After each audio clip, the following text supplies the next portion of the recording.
የጠንባሮን አይተን ነበር። ዛሬ ደግሞ የሊቢዶን ደግሞ የማረቆ እንመልከት። አንደኛ ላይ እንግዳ መቀበልን በተመለከተ ነው። የማረቆ ብሔረሰብ እንግዳን ሲቀበል በልዩ አክብሮትና በትህትና ይቀበላል። ለባዕድም ሆነ ለዘመድ እኩል ስነ ስርዓት ያለው አክብሮትና ፍቅርን ይሰጣሉ። ሁለተኛ የምግብ አሰራራቸውን በተመለከተ ነው። ከእንሰት ተዋጽኦ የሚዘጋጁ ቆጮ፣ ቡላ፣ የተለያዩ ፍራፍሬዎች፣ አትክልቶችን በስፋት ይመገባሉ። እንዲሁም ደግሞ የእንስሳት ተዋጽኦ ወተት፣ ቅቤ፣ አይቤ የመሳሰሉ ነገሮች እንደ ባህላዊ ምግቦቻቸው ይጠቀሟቸዋል። ሶስተኛ የሙዚቃ ባህላቸውን በተመለከተ ነው። የሙዚቃ ባህላቸው ይመስላል።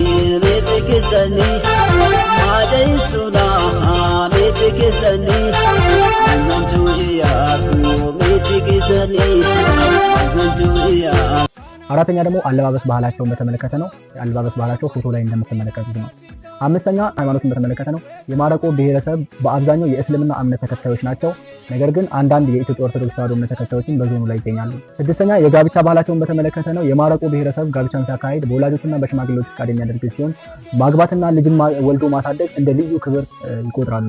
ሰባተኛ የህዝብ ብዛታቸውን በተመለከተ ነው። የማረቆ ብሔረሰብ የህዝብ ብዛት ከ64,000 በላይ እንደሆነ ይገመታል። የማረቆ ዋና ከተማ ቆሼ በመባል ይታወቃል። ስምንተኛ አስደናቂ የተፈጥሮ ሀብት ነው። አስደናቂ የተፈጥሮ ሀብት በማረቆ ክልል ላይ አላገኘም። ማረቆ ብሔረሰብ ባህል በአጭሩ ይሄን ይመስላል። በቀጣይ ደግሞ የሞስዬን ይዤላችሁ እመጣለሁ። ቻናሌን ሰብስክራይብ፣ ቪዲዮን ላይክ ማድረጋችሁን እንዳትረሱ። ባይ ባይ፣ ወዳችኋለሁ። ቴላቆሞ ካና ዳሲቶ ማውጌቴ ካይቶ ኤሰን ማቻሴናቴ